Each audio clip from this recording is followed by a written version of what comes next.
Monmouth University poll out today shows you're within striking distance here in Ohio. Is there a path forward for you without Ohio, or is it all about Ohio?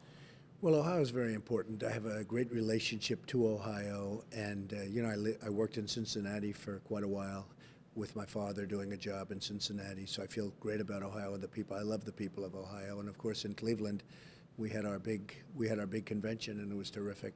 So I think we're going to do really well. We haven't started yet. We just are thinking about the ads, and they're going to go up. And Hillary spent a fortune of money, but when she wants to allow Syrian refugees to pour into our country unabated and just pour in by the thousands and even tens of thousands, and all of the other things she wants to do, her bad view on law enforcement, her bad view on health care, and so many other things, I think that we're going to win Ohio big league. And I think one of the very bad things that she's doing is the miners are going to be out of business, the steel workers are going to be out of business, our manufacturing is going to continue to leave. I'm going to bring it all back. To that end, have you reached out to Governor Kasich, or will you, in an effort to resolve whatever differences you have? No, I have not reached out to him at all, no.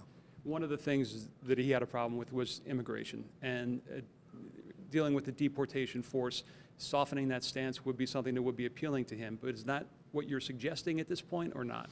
We are suggesting safety. We're suggesting security. We don't want people killed at the border. We don't want people coming into our country that shouldn't be here. I want people to come into our country, but I want them to come in through a legal process. They have to come through a legal process, and a lot of people agree, and agree very strongly with that. We're going to have a wall.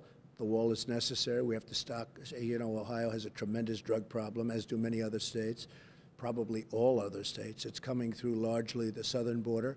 We're going to get it stopped, and we're going to have something where we can help our people that have become so addicted. I mean, they're sending heroin and other things like it's water, and we have to stop it. So I feel very, very strongly about immigration and having a strong border. And if we don't have a strong border, we don't have a country.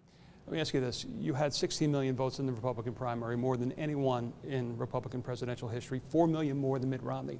But Mitt Romney went from 10 million to 60 million in the general.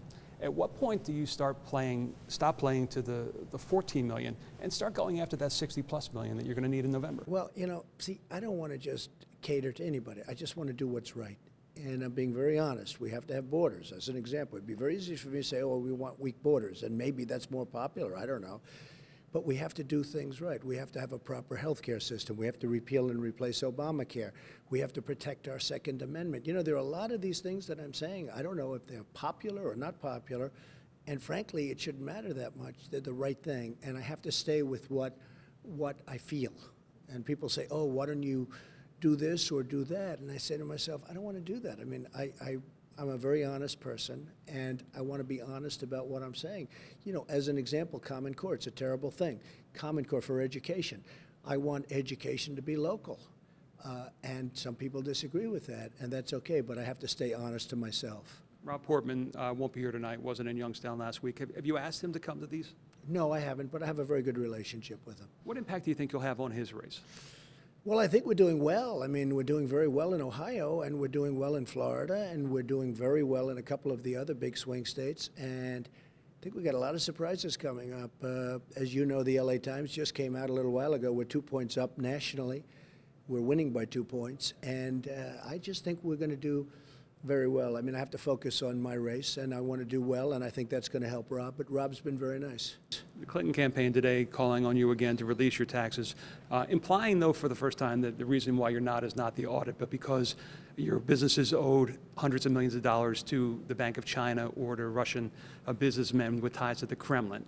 Your reaction to that? That's totally false. Look, I have mortgages on property. I'm very under-leveraged. I have very little debt, tremendous net worth, but have very, very small debt. And we have mortgages to different banks. I'll probably release a list of the banks that we have mortgages to. But in terms of the values, it's a very, very small debt that I have. And they know that. They understand that. And they're trying to get away from the email situation because every time they say about the tax returns, which, by the way, I will release them when I'm not under audit. I'm under a very routine audit. I've been under audit for years. Every year they audit my tax returns. I guess would that be before the election? I hope so. I mean, if I'm finished by then, it will be before the election. But it's a routine audit, and I'll release them after the audit. No problem. Very good. Thank you very much. Appreciate it. Thank you.